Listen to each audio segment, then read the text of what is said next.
Hi guys, Abhijith രാമേന്ദ്രനാണ്. So ഇന്നൊരു പുതിയ സീരീസ് സ്റ്റാർട്ട് ചെയ്യാനുള്ള പ്ലാനിലാണ്. നമുക്ക് കറൻ്റ്ലി നമ്മുടെ ഓട്ടോ ഇൻഡസ്ട്രിയിൽ നടക്കുന്ന ന്യൂസ്, അതുപോലെ പുതിയ അപ്ഡേഷൻസ് എല്ലാം നമുക്ക് നിങ്ങളിലേക്ക് എത്തിക്കാന്നുള്ളൊരു പ്ലാനോട് കൂടിയാണ് ഈ ഒരു സീരീസ് സ്റ്റാർട്ട് ചെയ്യുന്നത്. അപ്പോൾ എന്താണ് ഉദ്ദേശം എന്ന് വെച്ച് കഴിഞ്ഞാൽ, ഞാൻ ഓൾറെഡി വർക്ക് ചെയ്യുന്ന ഒരാളാണ്. അപ്പം സമയത്തിൻ്റെ ആ ഒരു പ്രശ്നം ഉണ്ട്. അത് നമുക്കൊന്ന് മറികടക്കുന്നതിനായിട്ട് ഇത്തരത്തിൽ ആളുകൾ വെയിറ്റ് ചെയ്യുന്ന ഒരുപാട് കാര്യങ്ങളുണ്ടാവും. ഓട്ടോ റിലേറ്റഡ് ആയിട്ട് വെയിറ്റ് ചെയ്യുന്ന ഒരുപാട് കാര്യങ്ങളുണ്ടാവും. ലൈക്ക് പുതിയ പുതിയ മോഡൽസ്, അല്ലെങ്കിൽ അതിന്റെ അപ്ഡേറ്റ്സ്, ഓരോ വാഹന നിർമ്മാതാക്കളുമായി ബന്ധപ്പെട്ടുള്ള കാര്യങ്ങൾ, ലൈക്ക് പുതിയ വാഹനങ്ങളുടെ ലോഞ്ച്, അങ്ങനെയുള്ള ഒരുപാട് കാര്യങ്ങൾ നടക്കുന്നുണ്ട്. അപ്പോൾ എല്ലാവർക്കും ആ കാര്യങ്ങളെല്ലാം ഡേ ബൈ ഡേ കോൺസെൻട്രേറ്റ് ചെയ്ത് പോകാൻ സാധിക്കണമെന്നില്ല. അപ്പൊ അങ്ങനെ അത്തരത്തിൽ ഉള്ള ആളുകളിലേക്ക് വേണ്ടിയിട്ടാണ് ഞാൻ ഇത്തരത്തിലുള്ള സീരീസ് സ്റ്റാർട്ട് ചെയ്യുന്നത്. സോ ഈ ഒരു വീഡിയോയിൽ നമ്മൾ നോക്കാൻ പോകുന്നത് സിട്രൺ അതുപോലെ തന്നെ ടാറ്റ, ഈ രണ്ട് വാഹന നിർമ്മാതാക്കളുടെ രണ്ട് മോഡൽസ് ആണ്. ഐ മീൻ രണ്ട് മോഡൽസ് എന്ന് പറഞ്ഞു കഴിഞ്ഞാൽ ടാറ്റയുടെ ഒരു മോഡലും സിട്രന്റെ ഒരു മോഡലും. അപ്പോൾ പറഞ്ഞു വരുന്നത് ടാറ്റ കാർ അതുപോലെ തന്നെ സിട്രൺ ബസാൾട്ട്, ഈ രണ്ട് മോഡലുകളെ കുറിച്ചാണ്. സോ നമുക്ക് വീഡിയോ സ്റ്റാർട്ട് ചെയ്യാം.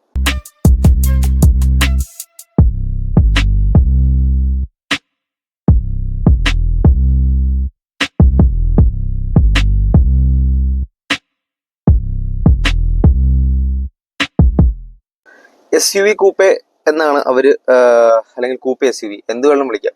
ആ ഒരു സെഗ്മെന്റ് ആണ്, ആ ഒരു സെഗ്മെന്റിലേക്കുള്ള ആദ്യ വാഹനം എന്ന രീതിക്കാണ് ടാറ്റ മോട്ടോഴ്സ് മാർക്കറ്റ് ചെയ്യുന്നത്. അതുപോലെ തന്നെ സിട്രൺ ബസാൾട്ടും ഏകദേശം ആ ഒരു സെയിം ടൈം ഫ്രെയിമിൽ തന്നെയാണ് അവർ അതിനെ ഇൻട്രൊഡ്യൂസ് ചെയ്തത്. ടാറ്റ 2023 ഒരു ഓട്ടോ എക്സ്പോയിൽ ഈ ഒരു കർവ് ഡിസ്പ്ലേ ചെയ്തിട്ടുണ്ടായിരുന്നു. ഓൾമോസ്റ്റ് പ്രൊഡക്ഷൻ മോഡലിനോട് സിമിലർ ആയിട്ടുള്ള ഒരു മോഡലിനെ അവിടെ ഡിസ്പ്ലേ ചെയ്തിട്ടുണ്ടായിരുന്നു. അതോടൊപ്പം തന്നെ അവർ ടീസറൊക്കെ ആ സമയത്ത് പുറത്തിറക്കിയിട്ടുണ്ട്.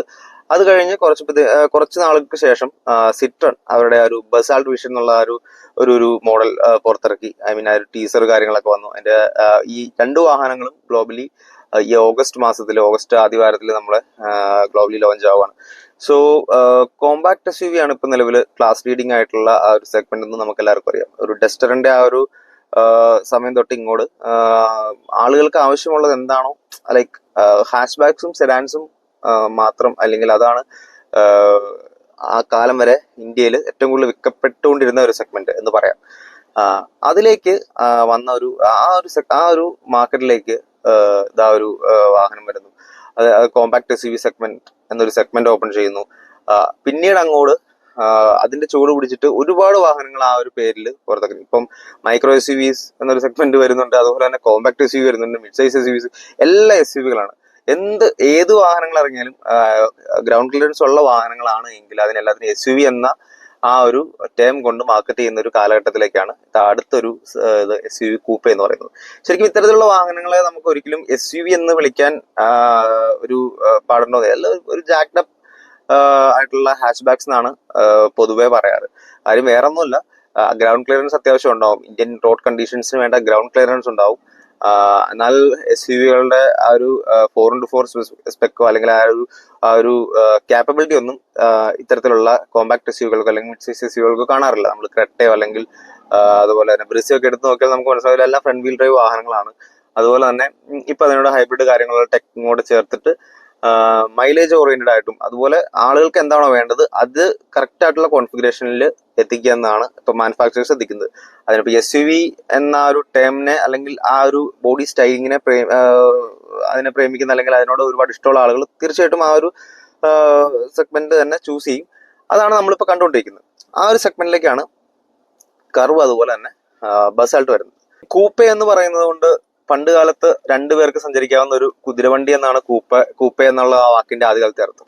അത് കഴിഞ്ഞ് കാലം മാറിയപ്പോഴത്തേനും രണ്ട് ഡോറുകളുള്ള ഒരു സി പില്ലർ ചെരിഞ്ഞിറങ്ങുന്ന ആ ഡിസൈനോട് കൂടി വരുന്ന വാഹനങ്ങളെ കൂപ്പെ എന്ന് വിളിച്ചു. യൂറോപ്പിലൊക്കെ ഒരുപാട് കൂപ്പെ വാഹനങ്ങൾ കാണാം. ഇന്നിപ്പം നമ്മളെ ഇന്ത്യൻ മാർക്കറ്റിൽ അഫോർഡബിൾ ആയിട്ടുള്ള ഒരു കൂപ്പെ സെഗ്മെന്റ് ഇല്ല എന്ന് തന്നെ പറയാം. ആ ഒരു സ്പേസിലേക്കാണ് ടാറ്റ അല്ലെങ്കിൽ സിട്രൺ ഈ ഒരു മോഡൽസിനെ പ്ലേസ് ചെയ്യാൻ പോകുന്നത്. സോ ഇപ്പൊ കർവിലേക്ക് വന്നു കഴിഞ്ഞാൽ കർവിന്റെ ഓൾമോസ്റ്റ് കാര്യങ്ങളും ടാറ്റ നമ്മളിലേക്ക് പറഞ്ഞിട്ടുണ്ട്. കാര്യം ആ ഒരു 2023 ഓട്ടോ എക്സ്പോയിൽ ഡിസ്പ്ലേ ചെയ്തിരിക്കുന്ന കർവിന്റെ ആ ഒരു ഡിസൈൻ സ്പെക്ക് നോക്കിക്കഴിഞ്ഞാൽ ഇപ്പം ടാറ്റ കൊണ്ടുവരുന്ന എല്ലാ മോഡൽസും ഏകദേശം ഒരു സെയിം ഡിസൈൻ എലമെന്റ് അവർ കീപ്പ് ചെയ്യുന്നുണ്ട്. ഒരു ടാറ്റയുടെ ഐഡന്റിറ്റി എന്നുള്ള രീതിക്കായിരിക്കും. മേ ബി ഇപ്പം കിയ കിയ ഒക്കെ നോക്കിക്കഴിഞ്ഞാൽ കിയയുടെ എല്ലാ മോഡൽസിനും ചെറിയ ഒരു കിയയുടെ തന്നെ ഡിസൈൻ എലമെന്റ്സ് നമുക്ക് മനസ്സിലാവും. അതുപോലെ തന്നെ മറ്റു വാഹനങ്ങളിൽ അത്തരത്തിൽ ആ ഡിസൈൻ എലമെന്റ്സ് കീപ്പ് ചെയ്ത് പോകുന്ന വാഹനങ്ങൾ, ഫോർ എക്സാമ്പിൾ ഫോക്സ് വാൻ എപ്പോഴും ഒരു സ്ക്വയറിഷ് അവരുടെ ആ ഒരു ഡിസൈൻ എലമെന്റ് എപ്പോഴും കീപ്പ് ചെയ്ത് പോകുന്നതാണ്. അപ്പോൾ അത്തരത്തിൽ ടാറ്റ മോട്ടോഴ്സും അവരുടെ ആ ഒരു എന്താ പറയുക, ആ ഒരു ഫ്രണ്ട് ഗ്രിൽ ഇപ്പം ഫോഗ് ലാമ്പിന്റെ സ്ഥാനത്തേക്ക് ഹെഡ്ലൈറ്റ് റീപ്ലേസ് ചെയ്ത് വരുന്നു. അതുപോലെ തന്നെ മേളിലൊരു DRL യൂണിറ്റ്, ഇങ്ങനെയുള്ള കാര്യങ്ങളെല്ലാം ഈ ഒരു കർവിലും നിലനിർത്തിയിട്ടുണ്ട്. ഒരു ഹരിയറിന്റെ ഏകദേശം സിമിലാരിറ്റി തോന്നുന്ന ഒരു ഫ്രണ്ട് ലുക്കാണ്. അത്രത്തോളം ഒരു മസ്കുലാരിറ്റി ഉള്ള, എന്നാൽ ആ നെക്സോണിന്റെ ഒക്കെ ഒരു DRL യൂണിറ്റ് ഫ്രണ്ടിൽ പ്ലേസ് ചെയ്തിട്ടുണ്ട്. ഫോഗ് ലാമ്പിന്റെ സ്ഥാനത്ത് വരുന്ന ഒരു ഹെഡ് ലാമ്പ് നമുക്ക് കാണാം. ഇത്രയൊക്കെയാണ് ഇതിന്റെ ഫ്രണ്ട് ലുക്ക് എന്ന് പറയുന്നത്. പേര് പോലെ തന്നെ കുറച്ച് കർവി ആയിട്ടുള്ള ഒരു ഫ്രണ്ട് ലുക്കാണ് നമുക്ക് കർവിൽ കാണാൻ സാധിക്കുന്നത്. സൈഡ് ലുക്കിലേക്ക് വന്നു കഴിഞ്ഞാൽ ഒരു കൂപ്പെ ഡിസൈൻ, നമുക്ക് ആ ഒരു ഡിസൈൻ എലമെന്റ് കാണാൻ സാധിക്കും. പക്ഷെ എവിടെയൊക്കെ ഒരു എന്തോ ഒരു ഫിനിഷിംഗ് മിസ്സായ പോലുള്ളൊരു അത് നമുക്ക് ഈ ഒരു പിക്കിൽ നിന്ന് തോന്നും. കാര്യം ടിഗോർ എന്നൊരു മോഡൽ ഇതിനു മുമ്പ് ടാറ്റ ഇറക്കിയിരുന്നു. ഏകദേശം ടിഗോറിന്റെ ഒരു എൻലാർജ്ഡ് വേർഷൻ എന്ന് നമുക്ക് ചിലപ്പോൾ ഈ ഒരു കർവ് കണ്ടാൽ തോന്നാനായിട്ട് ചാൻസ് ഉണ്ട്. കാരണം ഏകദേശം അതിനോട് സിമിലാരിറ്റി ഉണ്ട് അതിന്റെ ഒരു സൈഡ് പ്രൊഫൈലൊക്കെ. റിയർ പ്രൊഫൈലിലേക്ക് വരുമ്പോഴാണ് പ്രകടമായ മാറ്റം കാണുന്നത്. ആ ഒരു LED സ്ട്രിപ്പാണ്, ആക്ച്വലി ഒരു LED സ്ട്രിപ്പാണ് റിയർ ലൈറ്റ് ആയിട്ട്, ഐ മീൻ ടെയിൽ ലാമ്പായിട്ട് പോയിരിക്കുന്നത്. സോ അത്തരത്തിൽ ഫ്യൂച്ചറിസ്റ്റിക് ആക്കിയിട്ടുണ്ട് ടാറ്റ ഇതിനെ.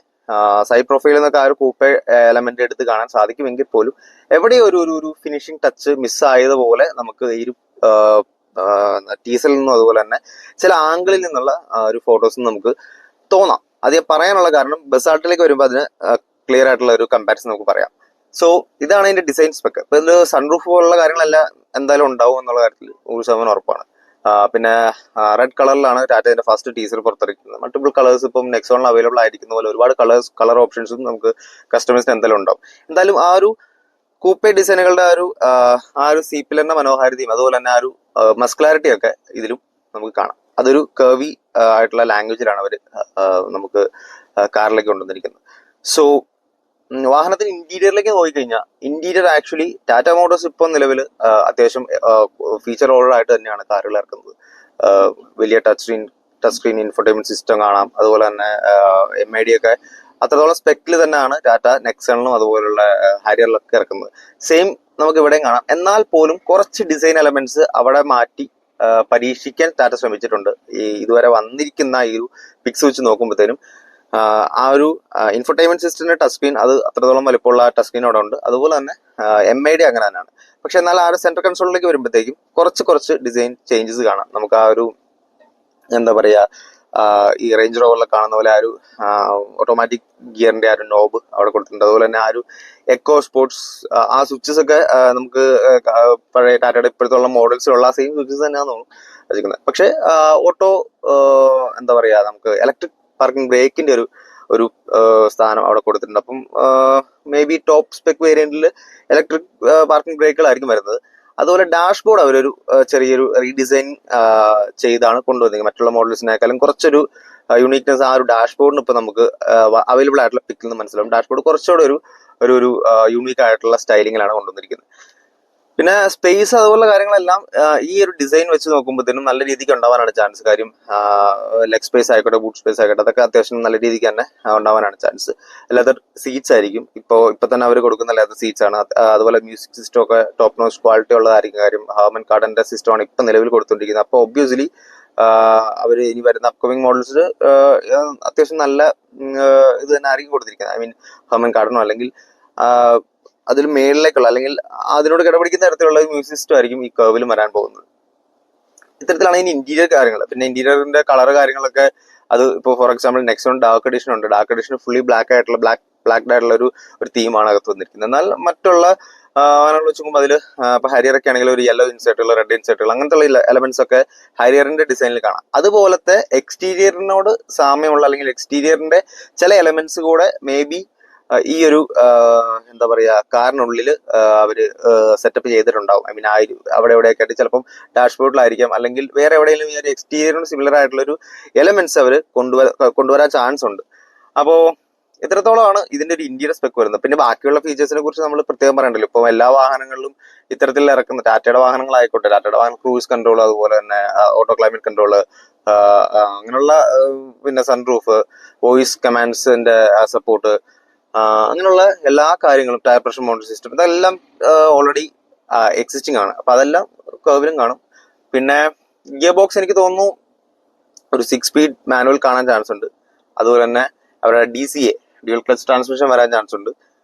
ഇത് രണ്ടുമായിരിക്കും വരാനുള്ളത്. അതല്ലെങ്കിൽ ഇതിന്റെ ഇടയ്ക്ക് ഇനി ഒരു ടോക്ക് കൺവേർട്ടറോ അല്ലെങ്കിൽ AMTയോ വരാനും ചാൻസ് ഉണ്ട്. കാര്യം 2 എഞ്ചിൻ വേരിയൻസ് ആണ് അവർ പ്രൊവൈഡ് ചെയ്യുന്നത്. ഒരു നമ്മൾ സ്കോഡ അതുപോലെ ഫോക്സോണിലെ കണ്ട പോലെ ഒരു 1.5 ലിറ്ററിന്റെ അത്യാവശ്യം പവർ ഉള്ള ഒരു പെട്രോൾ എഞ്ചിൻ ഉണ്ട്. അതുപോലെ തന്നെ ഒരു 1.2 ലിറ്ററിന്റെ പെട്രോൾ എഞ്ചിനും വരുന്നുണ്ട്. ഈ 1.2 ലിറ്ററിന്റെ ആക്ച്വലി 125 സംതിങ് ആണ് bhp, അതുപോലെ തന്നെ 223 സംതിങ് ആണ് ന്യൂട്ടൺ മീറ്റേഴ്സ് ടോർക്ക് വരുന്നത്. സോ അതുപോലെ തന്നെ ഈ 1.5 ലിറ്ററിൽ വരുമ്പോഴത്തേക്കും ഇതിന്റെ ഒരു പവർ സ്പെക് എന്ന് പറയുമ്പോഴത്തേനും അറൌണ്ട് 168 bhp പവർ ഉണ്ട്. അതുപോലെ തന്നെ 260 250 ന്യൂട്ടൺ ഒക്കെ ടോക്കും കൊടുക്കുന്നുണ്ട്. സോ ആ ഒരു 1.5 ലിറ്റർ പെട്രോൾ എഞ്ചിൻ ഒരു പവർ ഫിഗേഴ്സ് നോക്കിയുമ്പോഴത്തേനും ആ ഒരു 1.5 ലിറ്റർ വരുന്ന കേർവ് ആയിരിക്കും ആ ഒരു സെഗ്മെന്റിലെ ഏറ്റവും പവർഫുൾ ആയിട്ടുള്ള. ഫോർ എക്സാമ്പിൾ ക്രെട്ട പോലുള്ള അത്തരത്തിലുള്ള SUVസിനെ വെച്ച് കമ്പയർ ചെയ്യുമ്പോഴത്തേനും ഏറ്റവും പവർഫുൾ ആയിട്ടുള്ള ഒരു എഞ്ചിൻ പ്രൊവൈഡ് ചെയ്യുന്ന ഒരു വാഹനം കർവിന് 1.5 ലിറ്റർ ആവാൻ ചാൻസ് ഉണ്ട്. അപ്പം ഇത് മൂന്നും 3 സിലിണ്ടർ ആവാനാണ് ചാൻസ്. TGDA എഞ്ചിൻസ് ആണ്. അപ്പൊ അതിനോട് കൂടി ചിലപ്പം ഈ 1.2 ലിറ്ററിൽ ചിലപ്പം ഈ ഒരു ഡ്യുവൽ ക്ലച്ച് ട്രാൻസ്മിഷൻ വരാൻ ചാൻസ് ഇല്ല.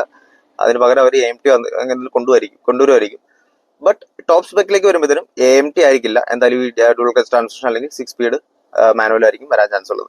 ബസാൾട്ടിലേക്ക് വരുന്നതിന് മുമ്പ് സിട്രന്റെ ഒരു എന്താണ് അവരുടെ ഉദ്ദേശം അല്ലെങ്കിൽ എന്താണ് അവർ ചെയ്യുന്നതെന്ന് ആക്ച്വലി നമുക്ക് ആർക്കും, എനിക്ക് എന്തായാലും മനസ്സിലായിട്ടില്ല.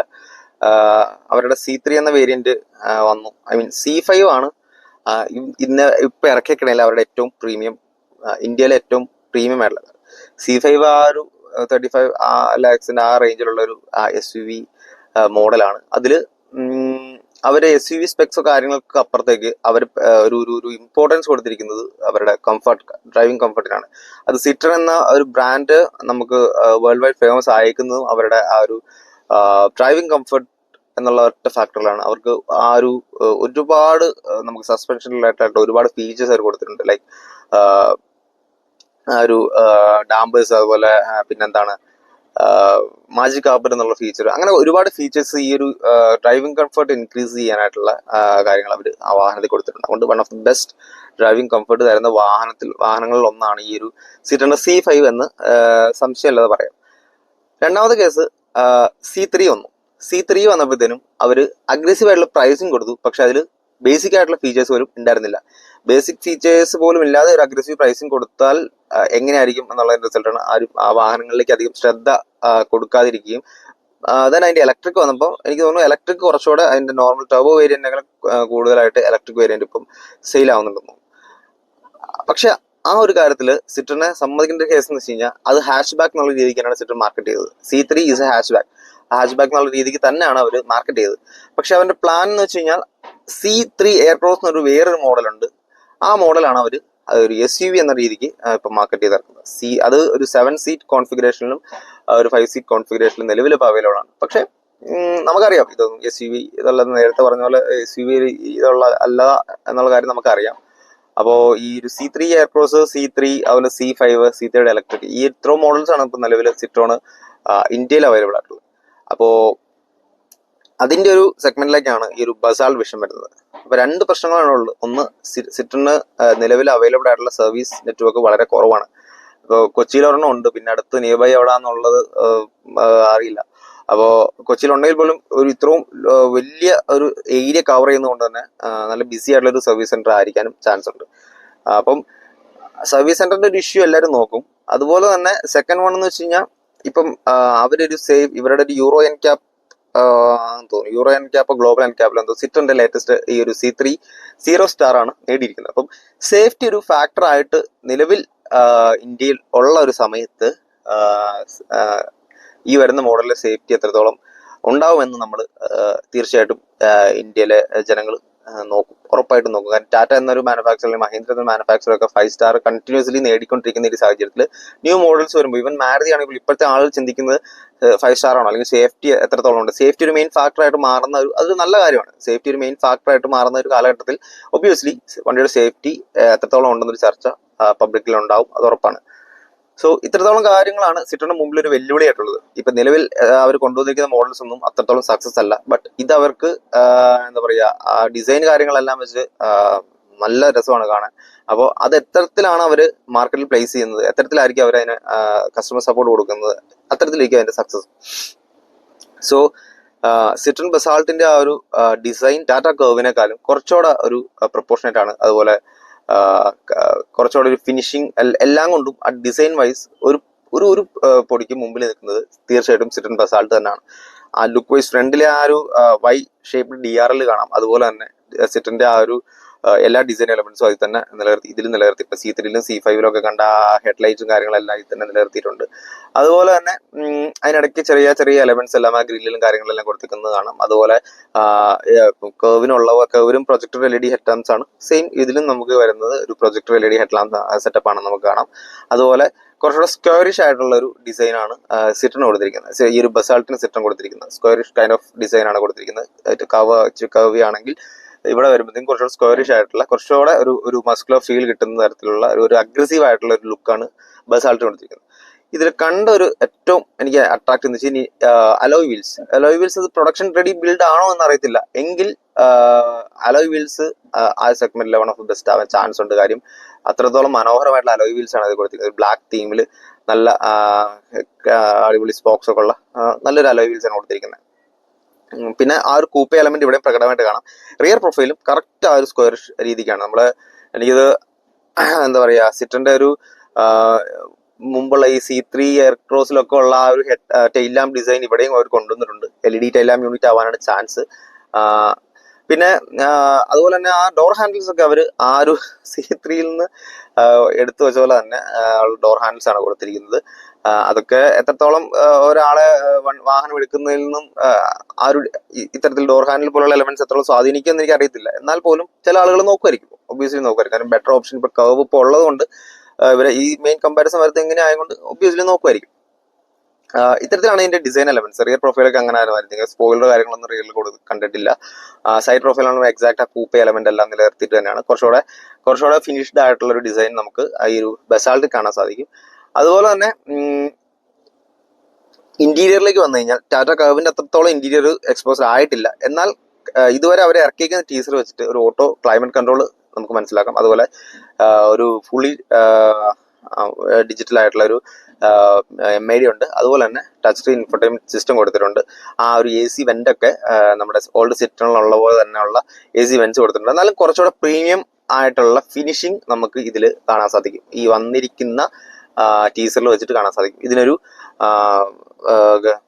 ഗിയർ ബോക്സ് വന്നിരിക്കുന്നത് ഓട്ടോമാറ്റിക് ഗിയർ ബോക്സിന്റെ ഒരു വേരിയന്റ് ആണ് അവർ ടീസർ കാണിച്ചിരിക്കുന്നത് ലിവർ എന്ന് വെച്ച് നോക്കിയിട്ട്.